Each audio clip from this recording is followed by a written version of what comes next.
Hello, everyone, and good to be connected, and really looking forward to sharing with you this whole idea of how we can support teams at the moment as we really go through and move into this new normal.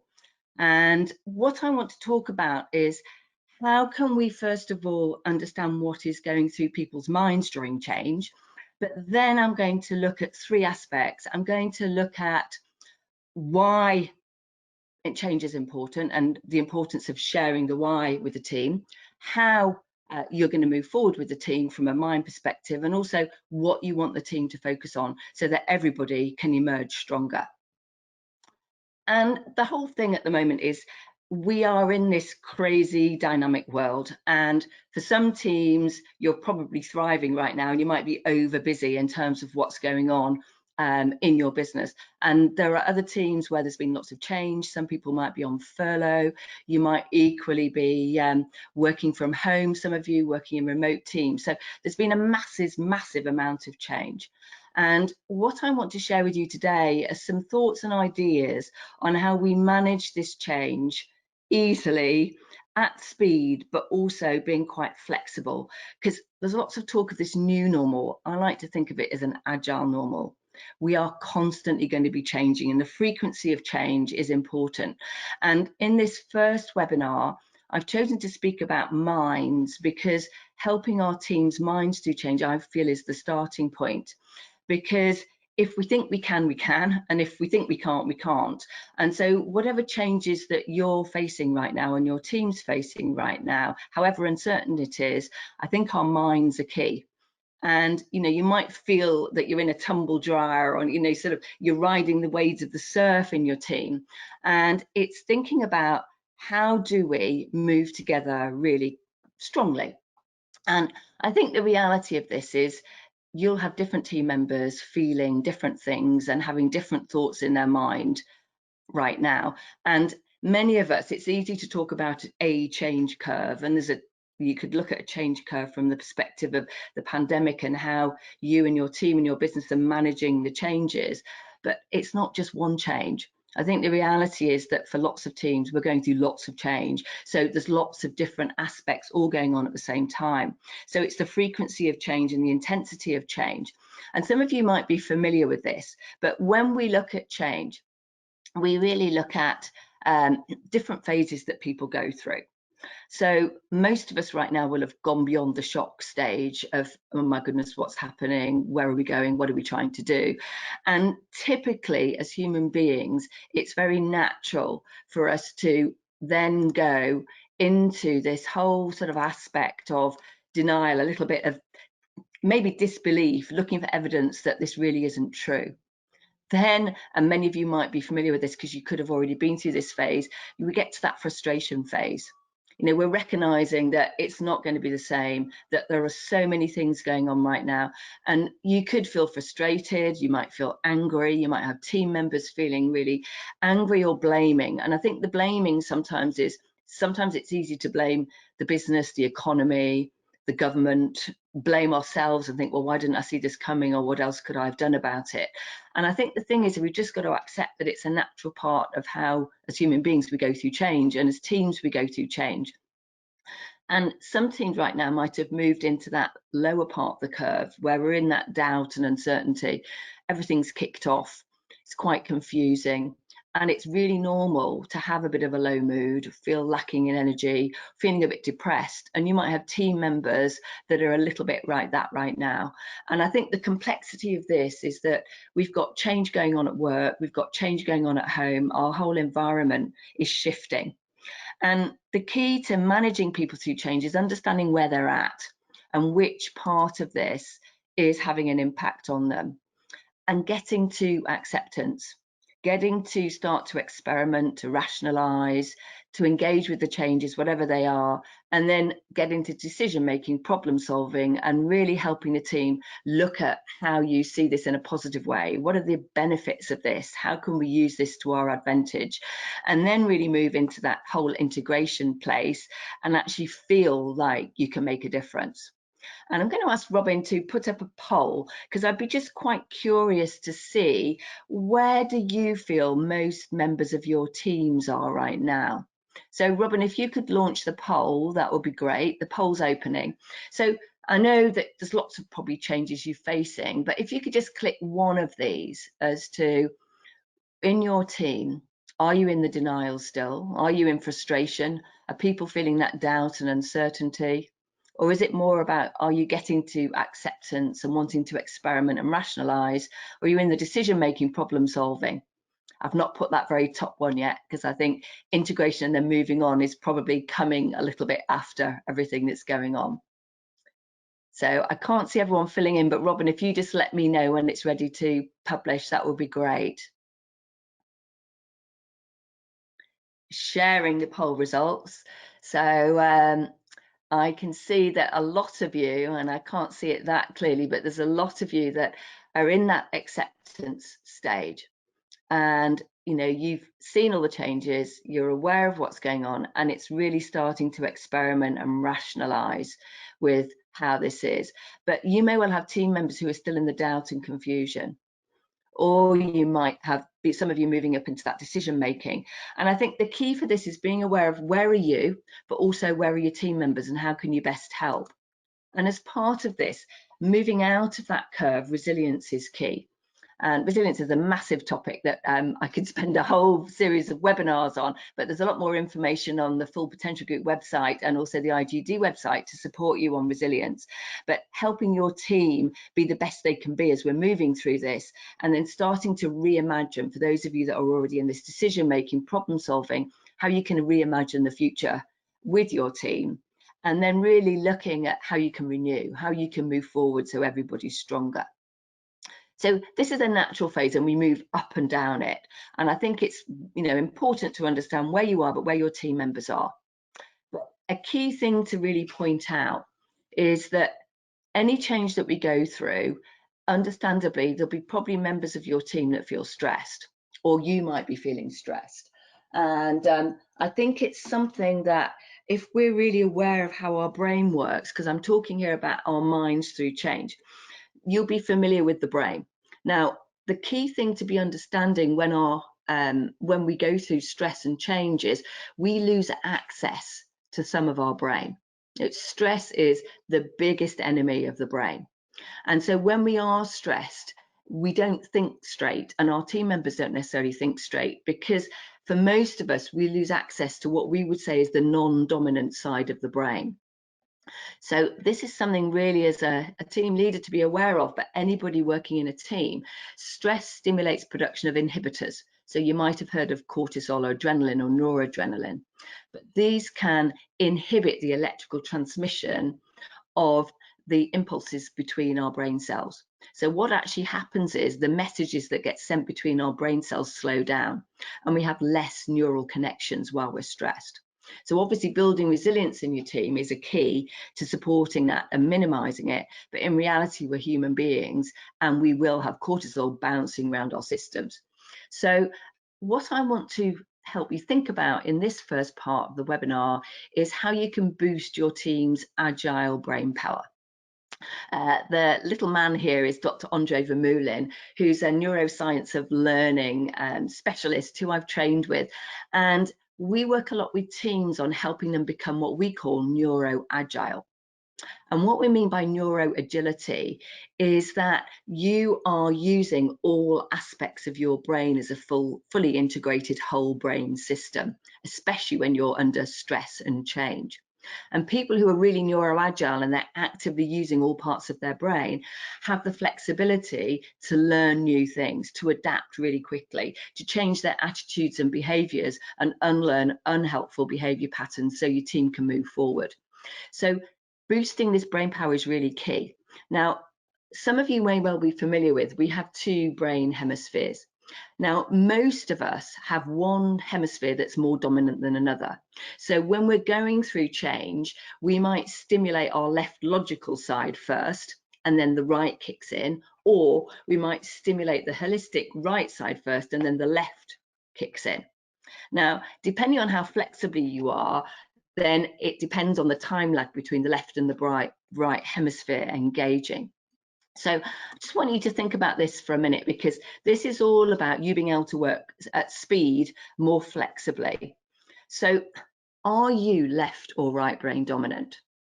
And where are your team members? Because if you're left brain dominant, as you're going through change, the left brain will become really logical. You'll want the detail, the facts, the planning, the structure. You'll want to think very specifically about how you structure and manage the change. If you're stressed and you're left brain dominant, you'll lose access to the right side of your brain. So you'll become more logical and need more of the processes. If, on the other hand, you're more right brain dominant, then we call this the holistic brain, or the Gestalt brain. You'll tend to think more outside the box and be more creative. You'll be driven more by your emotions and impulses during change. And you'll tend to learn through pictures and practicality of putting things into place and multitasking. I'm going to ask Robin to put up the next poll. Most of you will use both sides of your brain, but it's which one kicks in first when you're going through change. So do you think that you're more left brain dominant, and do you need structure and process? Or are you right brain dominant and you tend to see the bigger picture and then want to put the detail in afterwards? If you're really lucky and you are what we would call neuroagile, you'll use both of these sides simultaneously, and we'd call you bilateral. I have to say, we profile people and measure their brain fitness, and a lot of people, including myself, are not particularly bilateral. So we don't tend to use both sides of the brain simultaneously. And if you're really not sure, don't worry. There is a very quick brain quiz on Full Potential Group website, and you can have a quick go, and it will tell you if you're likely to be left or right brain dominant. Robin, have we got the scores in so that we can see? So quite a lot of you today are more left brain dominant. So the key for you to think about is, are your team members left brain dominant? Because you'll want to look through change from you'll want to structure it, put the processes in place, and make sure everybody's really clear on what's going on. Those of you who are right brain dominant, it'll be important for you to see the bigger picture and why the changes are happening. We've definitely got some people who feel that they are already neuroagile, which is great, and some people who aren't sure. So having a think about your own preferences, but other people's, is key. Because for all of those of you, and Robin, you can put the poll down if you like now, but all of those of you who are more left brain dominant, it's really important that you verbalize the changes, because the left brain tends to work through words. So talking about the change and being clear from a verbal perspective is very important for your team members. If, on the other hand, you're more right brain dominant, then being able to visualize the change is important. And having an image in your mind of the change and why you're doing it will be critical. And it will create more neural pathways to help you move through the change quicker. So are you someone that needs to say it and talk about it, or are you someone that needs to see it? And where are your team members on that? Because it's really useful for you to understand. This whole webinar is not all going to be about the brain, but just talking about the next bit is whether you're front brain dominant or back brain dominant. So when you're going through change, do you stimulate the front part of your brain first or the back? Now, if you stimulate the front part of your brain, you're what we call expressive. So you'll want to talk about the change, you're verbal. It's very important that you have the opportunity to participate and discuss in your team what's going on. If you're more back brain dominant, or what we would call reflective, you need to absorb the information about the change. You need to think about what's happening and have time to process it. I'm going to ask Robin to put another very quick poll up, and let's get a sense of everyone on the webinar today. How many of you believe that you're more expressive? Because if you are, Robin, if you could put the next poll up, that would be great. If you are more expressive, then it will be very important that you've got the time and the space to talk about the change. And especially if you're in a remote team, making sure that you're connecting, whether you use Microsoft Teams or whether you use Skype or Zoom, Google Hangouts, but it's making sure you've got that opportunity to share your views with team members. If you're more receptive, then you need to make sure that you've got the time and the space to think things through and process things, and that your team leader knows, or if you're the team leader, you know what people need. Robin, if everyone's had a go at the results, let's have a look. Oh, so a little bit more back brain dominant. So I apologize if I'm speaking a little bit too quickly today, because I'm maybe not giving you enough time to absorb the information, but this is being recorded, so you can always watch it again. So some of you definitely feel that you're front brain, but those of you who are back brain, please make sure that you're giving yourself time to process the changes going through with your team. Thank you, Robin. What we can actually do is profile team members with the neuroagility profile, and we actually see how much of your brain you're using.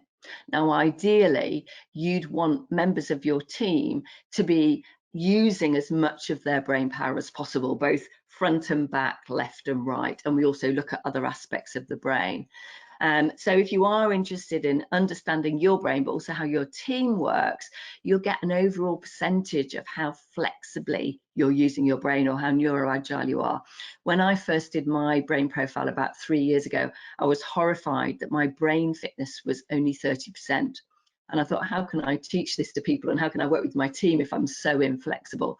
But there's lots of skills and tools that you can do to boost your brain fitness and boost your left right hemisphere and your front back hemisphere. If anyone's interested, there are plenty of videos and quick little things that you can have a go at fullpotentialgroup.com. But also, if you just Google brain fitness, you'll find all sorts of great examples that can help you and your team. So understanding what's going on in your team's mind during change and understanding how their brain works is important. But the next thing I really want to talk about is why change is important, because nobody's going to do the change in your team unless they're clear on the why and the purpose for the change, so that they can emerge stronger. So having a really clear purpose and articulating that purpose, and if you're left brain, it's talking about the purpose, and if you're right brain, it's being able to visualize it and see it, is really important. And getting everyone aligned around the why we're doing the change and keeping everyone motivated is important. So in terms of aligning around why, if any of you've seen the TED Talk by Simon Sinek, I would strongly recommend it. It's Simon and then S-I-N-E-K. He talks very much about starting with why, because often we know what we need to do and how we need to do it, but the why is often the missing link. And for teams, it's really important that we start with why. So thinking about what's the reason and the purpose for the change. And as a team, talking about that so everybody's on board. How does it fit with the team purpose and what your team's here to do? And is everyone really aligned behind it? Because you might have people that are nodding and saying, yes, I know we need to do this and we need to do this project or whatever the change is, but not necessarily really believing in it. So it's key at the outset to get as many of your team members on board so that we're all aligned behind the change. And finding your team's why and understanding what it is for team members that gets them out of bed in the morning will keep them energized for the change. So thinking about what are you personally brilliant at, but what are your team members brilliant at? What gets all of you out of bed in the morning? What do you really enjoy in your role? And what's effortless for you? What gets you in the flow? And also from a team perspective, when you have your team sessions, talking to each other about what's really driving us. Why do we exist? And thinking, what do you do uniquely as a team that the world of tomorrow is going to need? Because with all this change, if you pull your resources and strengths as a team together, just think of the difference that you can make. What is effortless for you as a collective group, and what gets you in the flow? These are great questions to have as part of a team session. And for those of you interested in keeping your team motivated, there will be a separate webcast available that I've created for IGD that will really talk to you about how to keep people energized as you're going through change. And it's based on mapping motivation. So you can actually get a motivation profile to understand what's driving you, but also what's driving your team.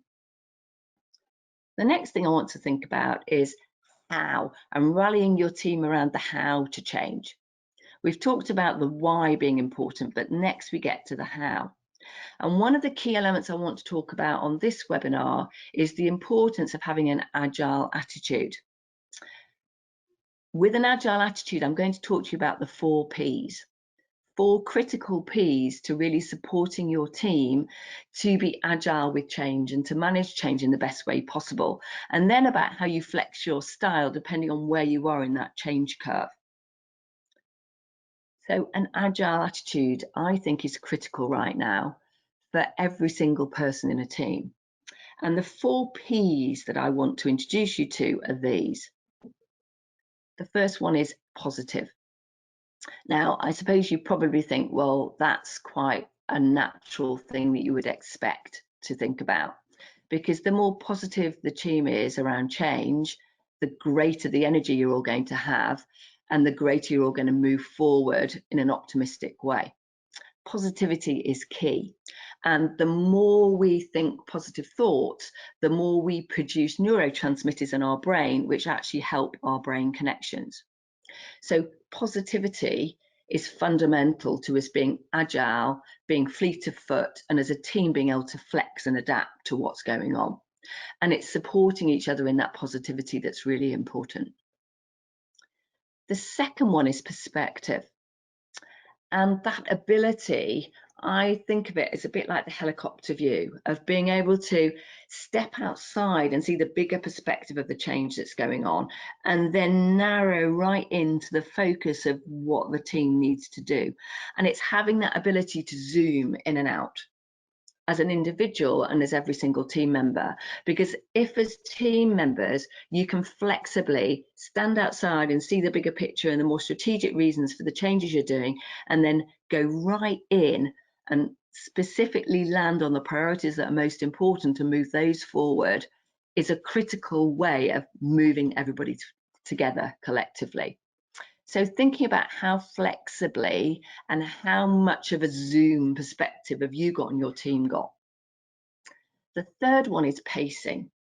And this is critical right now for everybody. Whether you're in a team that's really inundated and quite overwhelmed because you're so super busy, or whether you're in a team that's regrouping and rethinking and trying to reimagine the future because your whole business has changed, pacing yourself as an individual, but also as team members, is really important.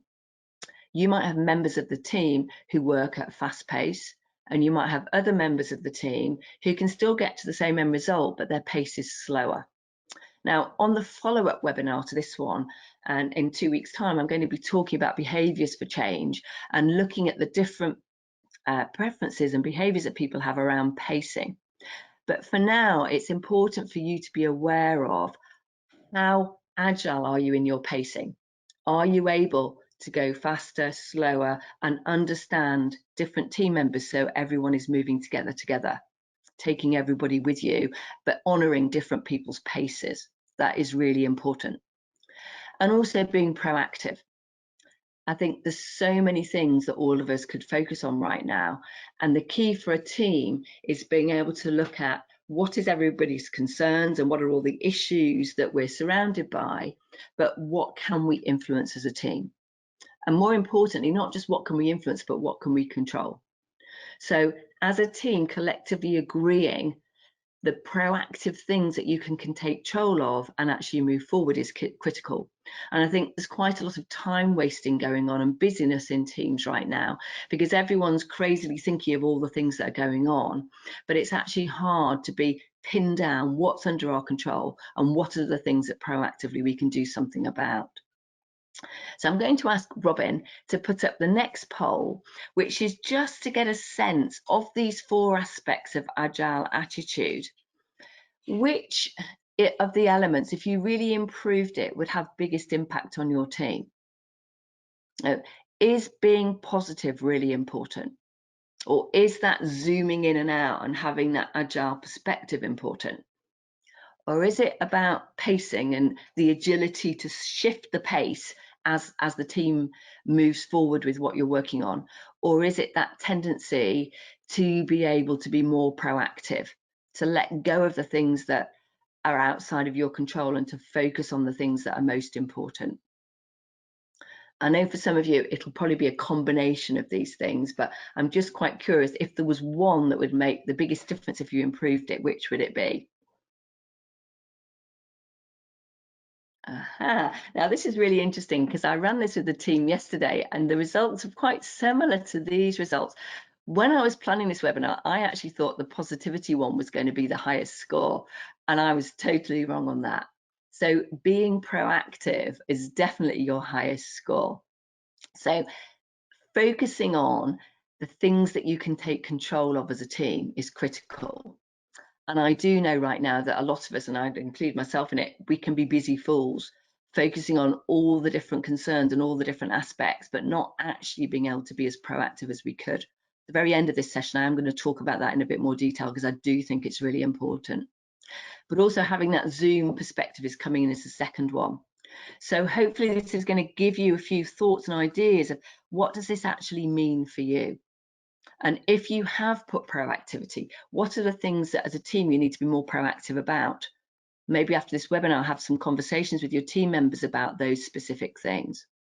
And if it's about perspective, then have a discussion about that perspective and who zooms in and who zooms out and how does that work to the benefit of the whole team. Thank you, Robin. I can close those results. And the whole idea about being positive is that we create these neurotransmitters that will actually stimulate the electrical transmission of cells in our brain. So in terms of managing people's brain power as we go through change and managing minds, positivity definitely boosts our dopamine, our serotonin, and our endorphin levels, and it allows us this aspect of supporting everybody to move through change quicker. And teams will benefit from what we call positive emotional contagion. People pick up on positive attitude. Even if you're working from home right now, and there's many people that are working in virtual teams, people pick up your attitude. They pick it up through the team calls that you might be doing. They pick it up through emails. People get a sense of the emotional contagion. So think about what are the vibes you're giving off? And what is it that you're doing that can boost your team's attitude? Because filling your team's minds with positive input, being all really enthusiastic about your purpose and your why, choosing your thoughts and positive language, and showing your gratitude and feedback to team members is really, really important right now to stimulate and keep people's minds alive. But also sharing team learning and laughter is also critical. So as we're going through this, and a lot of you are saying that you're already moving that beyond this denial space and into the next level, you've probably already moved through alignment, which is one of the first things of getting everybody on board with the change, making sure everyone's aligned. And in the frustration piece, where people are feeling frustrated, it's really allowing lots of communication. Now, I'm going to talk about this more on the second webinar, but it is really important that you can't underestimate the power of communication as people go through change. And if people are feeling low, it is important to help spark their emotion and their motivation. And you may well want to watch the webcast on motivation, because I think that is really key to move through the change curve. In the experimental part of this, developing capability, coaching and mentoring is really important to develop your team to move forward. And I would say individual coaching, but also team coaching to galvanize everyone into action and hold accountability. And then as part of decision making, it's very much about sharing your knowledge and really supporting each other so that you move forward together. So I don't want to finish this webinar without talking about this whole idea of proactivity and agreeing the right priorities, because to keep people's minds alive and your team's minds alive, it's very important to agree priorities, to have that mutual accountability, and then to work in sprints. And we've talked about the power of why, but once we move down into the how and then the what you're doing, it's agreeing as a team what is essential for the team to deliver the changes. What can we proactively can control? What are the must-dos and who's going to take responsibility for those? What's important and what will have the biggest impact, and who is accountable? These are all key things. And what I often find is that priorities is so important to help teams be proactive. That one simple word holds the key to chaos or calm. And I think many teams right now, we're sort of moving in and out between the chaos and making sense of the chaos and uncertainty, and helping our team members get into a sense of calmness and a sense of feeling more in control. Priorities are really, really important. Some of you might use this matrix already, but if you don't, I'd suggest it's a really useful tool. To think from a team perspective, how can we have the highest impact right now? What are the things that we can be proactive on that have high impact, but they're actually low effort? They're the quick wins. And I would say as a team, agree, what are your quick wins? They're quite easy to do, but they'll have high impact. Those are definitely things to be focusing on. And the other focus is, what are the high impact things, but are the bigger projects because they take more effort? And how do you agree who does what against the quick wins and the big projects? I would say those are the two big buckets as a team to focus on. The challenge is to minimize the other two aspects. And I'm finding that many of the teams that I'm working with right now, they're getting stuck in the low impact filler tasks. They're low impact and low effort, but actually they're really wasting people's time. If you can, you need to say no to those. And also the low impact hard slogs that maybe you committed to before all these big changes happened. You have to be really honest now. As a team, what are the things you need to stop doing? I was working with a team last week and they actually came up with 21 things that they could stop doing that were actually hard slogs or filler tasks. And we said, right now, you've got to be agile, you've got to be nimble. What are the quick wins and what are the big projects? And let's really focus on those. So have a think about that in your team. What's most important? Because team impact, it's not about busyness, and especially if you've got people who are working remotely, it's agreeing who's doing what and agreeing that mutual accountability and focusing on the things that will have the biggest impact. And then working in sprints. Those of you that are maybe already doing agile working will probably be doing this already. But I'm teaching teams a lot right now how to be a lot more agile than they were before. And we actually have a great gamification game that we get teams doing remotely to work out how agile they are. And usually we get the team to do a game the first time, and then we get them to do it again with agile learning.